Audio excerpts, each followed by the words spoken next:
Pero vemos más adelante un cuadro muy interesante y eso yo quiero que lo veamos en detalle. En el subsiguiente le pedimos vamos a ir a una pausa para poder explicar el próximo cuadro que le vamos a mostrar, amigos de Agenda.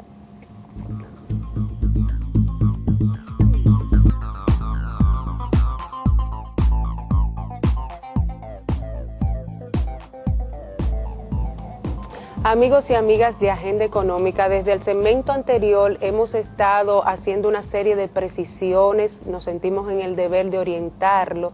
con relación al tema del déficit cuasifiscal del Banco Central, en razón de que en el día de ayer el periodista Edwin Ruiz en Clave Digital sacó un artículo donde se confunden una serie de conceptos, donde llama deuda cuasifiscal al stock de certificados del Banco Central, donde no hace referencia de la evolución de esta partida, y nos hemos sentido comprometidos en traerle a ustedes cuáles son nuestros conceptos, cuál es la visión y cuál es la realidad de esta situación del cuasifiscal del Banco Central. En la próxima gráfica que vamos a ver,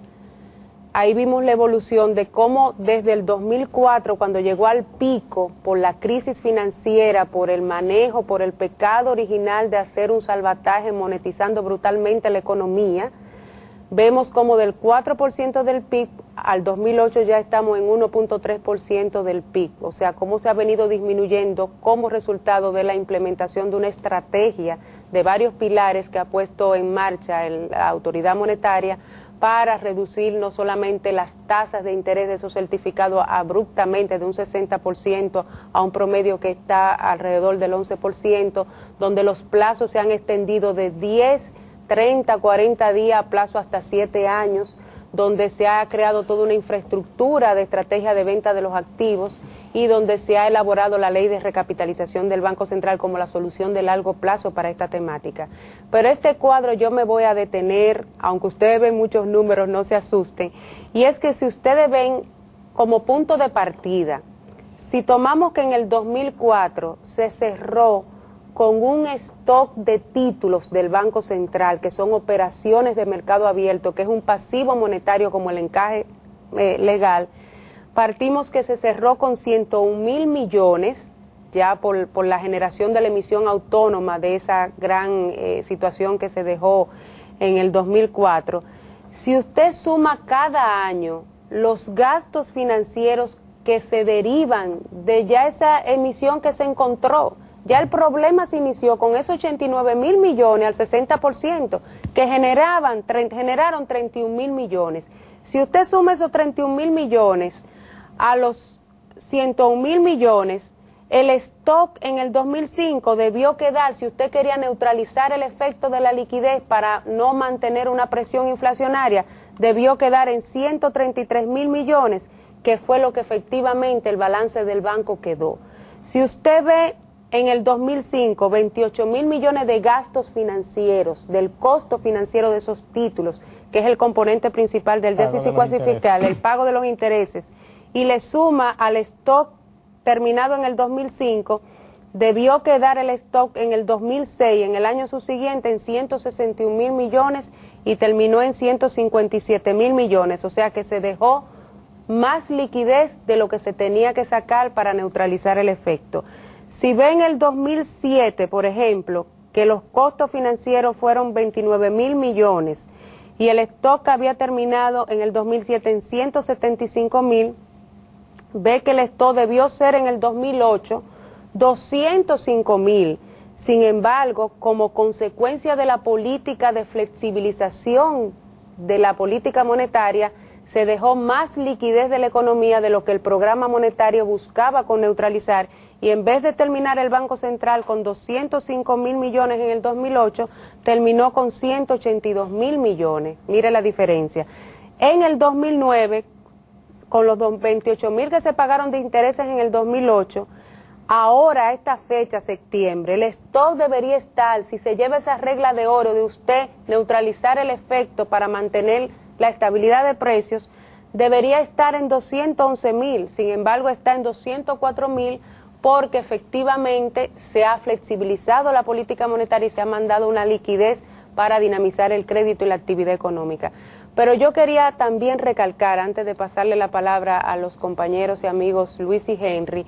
que el plan de recapitalización del Banco Central, que está en la página web del Banco Central, que fue aprobado por el Congreso Nacional, donde los 3 partidos políticos votaron esa ley, una ley histórica, en ese plan se contempla, como vamos a ver en las gráficas subsiguientes, que en los primeros años del plan, que comenzó en el 2007, hay un incremento de ese stock previsto de certificados, donde ya a partir del 2011 tiene que empezar a caer, tanto como porcentaje del PIB como en términos absolutos. Vamos a ver las gráficas. Antes de pasar a la próxima gráfica, yo quisiera hacerte una pregunta con respecto a esta.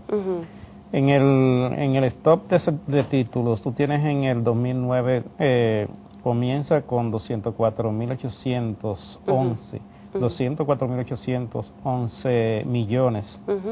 de títulos, ¿no? El valor de los títulos. Sin embargo, los gastos financieros ahí son 22.000 millones, mientras en el 2004 tenía solamente 101.900 en títulos y los gastos fueron de 31.000 millones. O sea que con un volumen que te duplica, más que te duplica, el stock de certificados en el 2009 tú tienes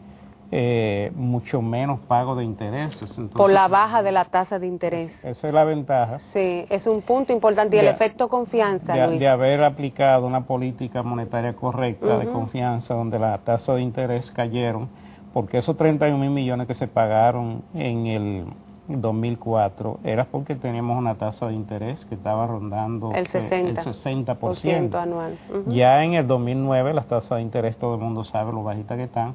y por esa razón el costo financiero de los certificados se reduce a 22.000 millones. Sí. Aquí de lo que se trata es de que ese costo financiero que representa el stock de certificados hay que recogerlo, porque no se puede quedar con una masa circulante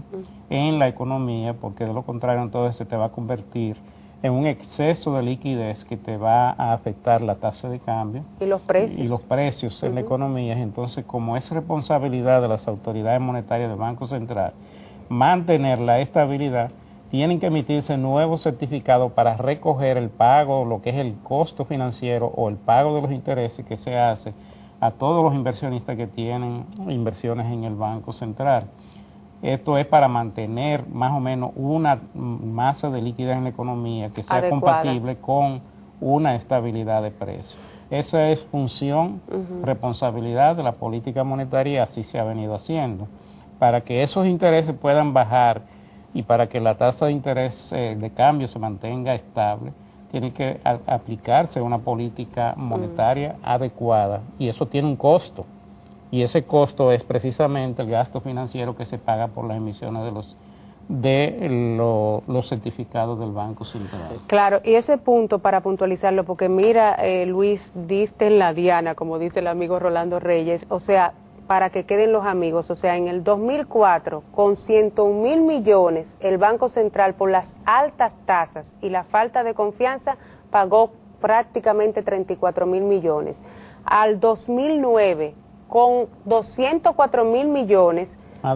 más del doble, el costo financiero son 22.000 millones por la política efectiva de reducción de tasas de interés del portafolio de títulos del Banco Central y por el efecto confianza también que han tenido los inversionistas. Entonces yo creo que ahí es muy importante para que la gente no se confunda, porque es muy fácil confundirse o dejar que lo confundan con este tema. Para recapitular, una cosa es el costo cuasi fiscal. El déficit cuasi fiscal básicamente son las pérdidas del Banco Central, que en esencia esas pérdidas se deben esencialmente al servicio, al pago de los intereses sobre los certificados, al cual se netea una serie de cosas, ingresos obviamente, que está teniendo el Banco Central. Para no complicar, vamos a recordar sencillamente déficit cuasi fiscal igual básicamente el costo de esos intereses. O sea que ahí la confusión que no deben de hacer es asumir que el déficit cuasi fiscal es la misma cosa que el stock de certificados. Son dos cosas completamente diferentes.